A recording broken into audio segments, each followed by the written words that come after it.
Assalamualaikum warahmatullahi wabarakatuh. Kami dari kelompok 4 akan memaparkan materi tentang perbedaan bisnis di Indonesia dan luar negeri.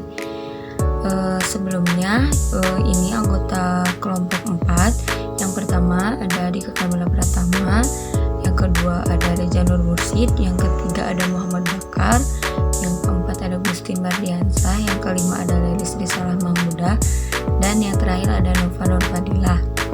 Untuk pemateri pertama akan disampaikan oleh saya, yaitu tentang sistem bisnis Indonesia. Nah, sistem bisnis di Indonesia itu terbagi menjadi 3. Yang pertama, menggunakan sistem ekonomi yang berasas kekeluargaan. Terus yang kedua, menjadikan koperasi sebagai sumber modal usaha yang notabene diperuntukkan bagi usaha kecil dan menengah. Nah, kenapa memilih koperasi? Karena mungkin di koperasi itu tidak ada bunga, yang ada itu adalah sistem bagi hasil seperti sistem syariah, sehingga dengan adanya unsur-unsur tersebut, regulasi dan modal bisa mendorong sektor perekonomian dalam negeri yang notabene. Terus yang ketiga, para pelaku bisnis di negara kita cenderung bermain di pasar yang mencakup wilayah domestik. Baik, saya Nova Nur Fadilah akan melanjutkan materi selanjutnya. Sistem bisnis di luar negeri. Bisnis adalah suatu organisasi yang menyediakan atau menjual barang atau jasa untuk mendapatkan laba. Dan sistem adalah suatu unsur atau elemen yang saling berkaitan dan saling mempengaruhi untuk mencapai tujuan bersama. Nah, yang pertama ada dari Amerika dan MEE. Amerika dan MEE, mereka bisa mengembangkan suatu sistem di mana modal tidak bisa berhenti. Hal ini bisa dilakukan dengan penggunaan mata uang mereka sebagai mata uang internasional. Dengan begitu, negara mereka tetap mendapatkan interest sehingga mereka tidak akan pernah takut jika terjadi defisit. Karena jika defisit pun, yang membayar defisit itu bukan negara mereka sendiri, akan tetapi si pemberi interest lah yang akan terkena dampak dengan terkena krisis global. Nah, hal ini berbeda dengan negara kita yang tidak mempunyai sistem seperti itu. Dengan kata lain, Amerika dan MEE sudah membuat sistem ekonomi berupa neokolonialisme. Nah, sistem ekonomi neokolonialisme itu adalah suatu bentuk dominasi ekonomi oleh negara-negara maju terhadap negara berkembang tanpa penjajahan secara langsung. Jadi, dapat diartikan neokolonialisme adalah sebuah praktik di mana negara-negara kuat secara ekonomi dan politik mengeksploitasi negara-negara lebih lemah tanpa harus menguasai wilayahnya secara langsung dan dilakukan dengan memanfaatkan ketergantungan ekonomi dan budaya. Selain itu, mereka juga memonopoli pasar senjata dunia. Yang kedua ada Cina atau Rusia. Cina atau Rusia dengan sistem militernya, mereka bisa mendapatkan modal yang banyak, yaitu berupa buruh atau pekerja yang relatif murah serta sistem kepemilikan yang bisa diatur sesuka hati. Tetapi walaupun begitu, rakyat di negara tersebut mayoritas tidak mengeluhkan hal tersebut karena pemerintah negara tersebut benar-benar merencanakan bisnis mereka dengan cermat dan teliti. Salah satunya adalah mengenai undang-undang hak cipta yang sangat unik. Mereka melegalkan pembajakan asalkan produk hasil bajakan tersebut menggunakan brand mereka sendiri. Sampai negara tersebut menguasai sektor pasar yang paling penting, yaitu pertambangan dan gas Rusia serta manufaktur Cina. Yang ketiga ada Jepang. Jepang memiliki Kaizen. Nah, apa sih Kaizen itu? Nah, Kaizen itu adalah filosofi perbaikan berkelanjutan melalui usaha kecil yang melibatkan semua anggota organisasi. Kaizen menekankan pada proses bukan hasil, yang dengan budayanya tersebut mereka bisa menemukan hal-hal yang unik, tapi sangat penting bagi kehidupan mobil atau motor Honda misalnya. Selain itu, mereka juga mempunyai budaya disiplin serta mental juara yang selalu ingin. Selain itu, mereka juga bisa menerapkan sistem-sistem yang baru secara utuh, karena mereka menggunakan lokalisasi sistem, di mana suatu sistem yang masuk negara mereka akan diubah supaya bisa berasimilasi dengan masyarakat sekitar. Nah, dari uraian di atas, secara umum kita bisa membedakan sistem bisnis dalam negeri dan luar negeri. SDM dan internasionalisasi bisnis. SDM dan internasionalisasi bisnis adalah dua hal yang saling berkaitan dalam dunia bisnis modern. Internasionalisasi adalah proses perluasan operasi bisnis ke pasar global dan negara lain. Perusahaan berbasis Amerika Serikat semakin meningkatkan kegiatan bisnis ke luar negeri. Faktor-faktor yang mempengaruhi praktik MSDM di perusahaan yaitu 1. Penyebaran. Mudah menempatkan keterampilan yang tepat di tempat yang dibutuhkan dengan mengabaikan lokasi grafisnya. 2. Diseminasi. Pengetahuan dan inovasi.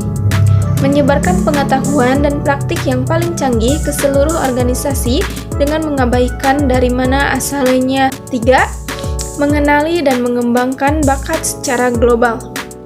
Mengenali siapa yang dapat berfungsi secara efektif dalam sebuah organisasi global dan mengembangkan kemampuannya. Tantangan melakukan aktivitas SDM di luar negeri bukan hanya dari jarak jauh, tetapi juga perbedaan politik, budaya, hukum, dan ekonomi antar negara dan masyarakatnya. Perbedaan antar negara mempengaruhi MSDM, diantaranya yaitu 1. Faktor budaya. Perbedaan budaya dari setiap negara mengharuskan penyesuaian perbedaan dalam praktik manajemen antara cabang-cabang sebuah perusahaan. 2. Sistem ekonomi. Perbedaan sistem ekonomi juga diterjemahkan ke dalam perbedaan dalam praktik SDM di berbagai negara lebih terpacu dengan ide perusahaan bebas daripada negara lainnya. 3. Faktor hubungan hukum dan industrial. Faktor hukum dan hubungan industri dari negara satu dengan negara lain. Perbedaan antara persamaan dalam praktik-praktik SDM. 1. Prosedur seleksi personal. Pengusahaan di seluruh dunia cenderung menggunakan kriteria dan metode yang sama untuk menyeleksi karyawan. Jadi, PASC itu memberikan wawancara personil kemampuan seseorang dalam melakukan persyaratan teknik dan membuktikan pengalaman kerja dalam pekerjaan yang sama. Yang kedua, tujuan penilaian kerja. Penggunaan hasil penilaian kerja oleh pengusaha cenderung lebih variasi antar negara yang berbeda. Di pengusahaan di Taiwan, AS, Kanada memberi hak untuk menentukan pembayaran sebagai salah satu 3 alasan menilai kinerja. 3. Praktik-praktik pelatihan dan pengembangan. Tujuan dari program pelatihan dan pengembangan biasanya terdapat lebih banyak kesamaan daripada perbedaan antar negara.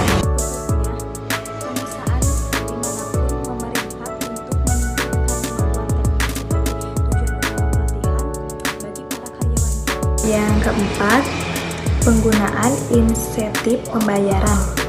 Tujuan berkenaan dengan pemanfaatan insentif finansial merupakan hal berlawanan dengan inklusi. Penekanan pada pembayaran kerja di AS itu dan di RRC, orang lebih menduga para manajer AS yang lebih menekankan insentif daripada RRC. Bagaimana mengimplementasikan SDM global? Dalam studi ini, penelitian mewawancara personal SDM 6 perusahaan global. Jadi kesimpulannya, mereka bahwa para pengusaha yang sukses menerapkan sistem SDM global itu mengaplikasikan berbagai praktik SDM internasional terbaik dan melakukannya, membuat mereka mampu menciptakan sistem SDM global yang dapat diterima, yang dikembangkan secara lebih efektif, dan para staf SDM dapat menerapkannya secara lebih efektif pula. Oke, di sini dalam bentuk-bentuk manajemen SDM Amerika dan Jepang itu ada beberapa bentuk dan beberapa aspek ya. Bentuk manajemen Amerika serta Jepang, yang pertama tuh ada berkomunikasi secara langsung. Yang dimana maksud dari berkomunikasi secara langsung, yang secara langsung di sini menunjuk pada proses di mana bos berkomunikasi secara langsung pada bawahannya untuk melihat atau mengawasi si karyawan itu dalam pekerjaan maupun kegiatan yang dilakukan oleh bawahannya. Dan juga di sini sangat tepat waktu dalam membuat perjanjian bertemu. Maksudnya tuh antara sistem Amerika maupun Jepang sendiri memiliki budaya yang menekankan pentingnya keteraturan, kepatuhan pada waktu, dan profesionalisme dalam bisnis. Etika yang kuat mendukung komitmen terhadap jadwal. Jadi Amerika dan Jepang itu sangat disiplin dalam jadwal ataupun dalam bisnisnya. Itu mereka sangat komitmen terhadap jadwal yang telah ditentukan, sehingga bisnis mereka sangat baik dan sangat luar biasa. Oke, yang ketiga itu Amerika berlaku sistem kerja jangka pendek. Nah, yang dimana ini menuju pada proyek-proyek sementara, tugas-tugas harian ataupun inisiatif khusus yang diselesaikan dalam waktu singkat. Dan yang ketiga itu ada karir dalam manajemen Amerika berdasarkan spesialis. Terus kemudian bentuk manajemen SDM Amerika dan Jepang. Bentuknya yang pertama ada di sini dipaparkan ada 3 aspek. Yang pertama tuh memiliki semangat Bushido atau harga diri. Nah, manajemen sumber daya di Amerika ditekankan pada pencapaian individu, inovasi, dan penghargaan batas prestasi. Dan Jepang konsep Bushido yang menghadapkan harga diri dan loyalitas bisa tercermin dalam pendekatan manajemen yang menekankan kolaborasi, dedikasi, dan pembentukan hubungan kerja jangka panjang. Dan yang kedua memiliki samurai, atau bisa dikatakan semangat yang berani mengambil risiko. Nah, dalam konteks manajemen, semangat samurai yang berani ini mengambil dalam risiko ini dapat tercermin dalam budaya penghargaan terhadap inovasi dan keberanian menghadapi tantangan. Di Amerika maupun Jepang. Di Amerika sendiri di Jepang sendiri, keberanian dan semangat menghadapi risiko dapat muncul dalam kemampuan untuk beradaptasi dengan perubahan pasar, dan juga yaitu mengambil keputusan yang berani, dan juga menggunakan sistem Gamba Kaizen untuk pengembangan SDM-nya.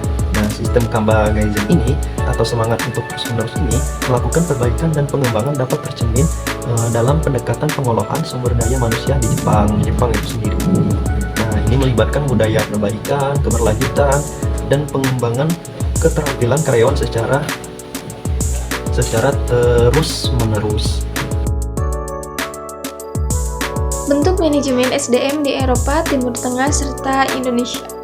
Yang pertama, bentuk manajemen SDM di Eropa, yaitu ada dari Rusia dan Jerman. Rusia yang merupakan negara yang dulunya bernama Uni Soviet ini mempunyai ciri-ciri budaya khas. Mereka seringkali tidak mewakili diri mereka sendiri, melainkan mewakili pemerintah dalam beberapa hal. Kontrak bagi mereka tidak begitu mengikat. Mereka memandang sesuatu sebagai hal yang mengikat hanya bila kelanjutannya saling menguntungkan. Jerman. Karakteristik budaya Jerman adalah sikap monokronik terhadap penggunaan waktu. Misalnya hasrat menyelesaikan serangkaian tindakan sebelum memulai tindakan lain.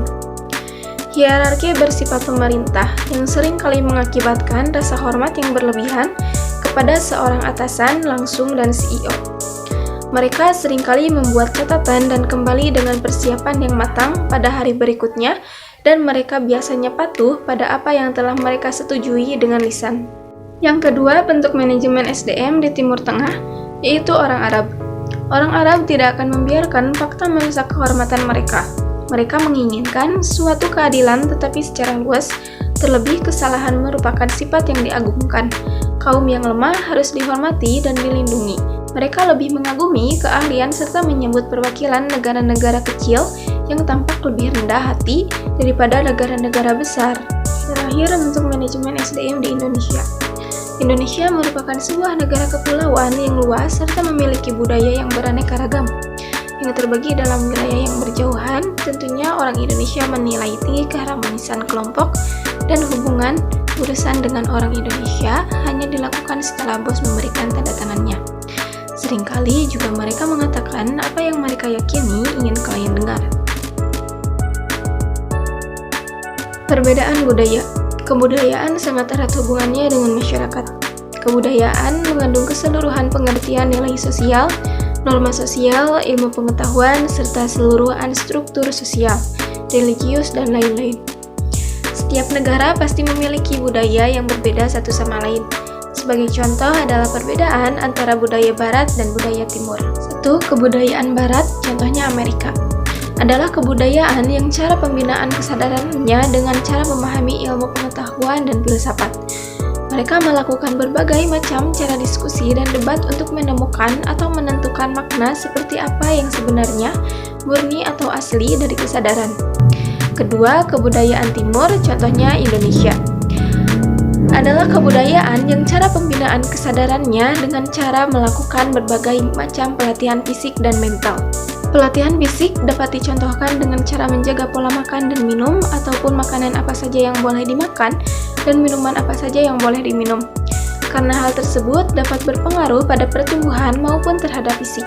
Sedangkan untuk pelatihan mental, yaitu dapat berupa kegiatan yang umumnya atau mayoritas dilakukan sendiri. Dan berikut merupakan beberapa poin perbedaan yang diungkapkan oleh seniman Cina Yang Liu tentang budaya antara Timur dan Barat. Dan kami akan mengambil contoh perbedaan antara budaya Indonesia dan Amerika. 1. Opini. Orang Indonesia cenderung berbelit-belit dalam berargumen, di mana maksudnya tidak serumit argumennya Amerika, lebih to the point dalam berargumen. 2. Waktu. Indonesia memang terkenal akan jam karetnya dan kurang menghargai waktu, sedangkan mereka cenderung on time. 3. Gaya hidup. Orang Indonesia akan lebih nyaman apabila tetap dekat dengan kerabat, terutama keluarga. Berbeda dengan orang Amerika, mereka cenderung individualis. 4. Hubungan sang. Di Indonesia sangatlah bersosialisasi atau menjalin hubungan lebih kompleks, hingga sosial media pun menjadi aplikasi yang sering digunakan sebagai alat untuk bersosialisasi. Berbeda dengan orang Barat, mereka lebih individualis atau sangat jarang menjalin hubungan dengan orang lain. 5. Terhadap sesuatu yang baru.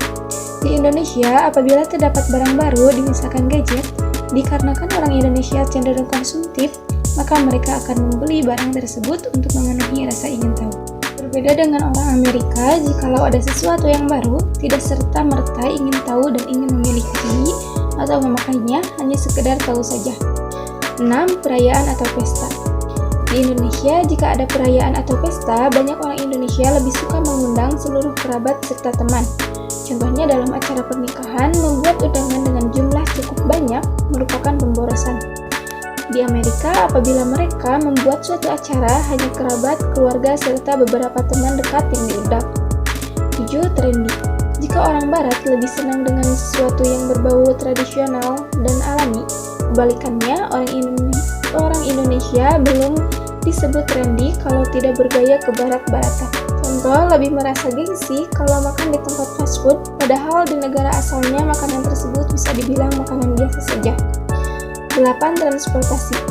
Dahulu, Amerika dominan menggunakan mobil, sekarang lebih dominan menggunakan sepeda karena faktor pentingnya kesehatan. Berbeda dengan orang Timur, kalau dulu dominan menggunakan sepeda, sekarang sudah harus pakai mobil kalau mampu menggunakan jasa supir pribadi. 9. Di tempat makan. Saat di tempat makan, orang Amerika cenderung tertib jika sedang makan, sedangkan orang Indonesia kadang cenderung makan dengan mengobrol hingga cukup gaduh serta membuang-buang waktu. Akan tetapi, hal tersebut tergantung dari karakter tiap manusia. Sebagai warga Indonesia, kita harus mengembangkan hal-hal dari budaya kita menjadi hal yang positif, serta dapat membantu negara menjadi negara maju layaknya Amerika. Perbedaan sistem bisnis di Indonesia dengan sistem bisnis di luar negeri. Di Indonesia, konsep bisnis di Indonesia cenderung bagaimana mensejahterakan rakyat dan cenderung memiliki jarak kekuasaan yang jauh antara pemimpin dan bawahannya. Di Indonesia menggunakan sistem ekonomi yang berbasis kekeluargaan dan menggunakan cara perekonomian yang terencana. Di luar negeri, sistem bisnis di luar negeri menghendaki adanya proses. Sistem di luar negeri mempercayai hubungan baik dengan pelanggan, dan sistem bisnis di luar negeri juga mengembangkan budaya organisasi. Sekian, terima kasih.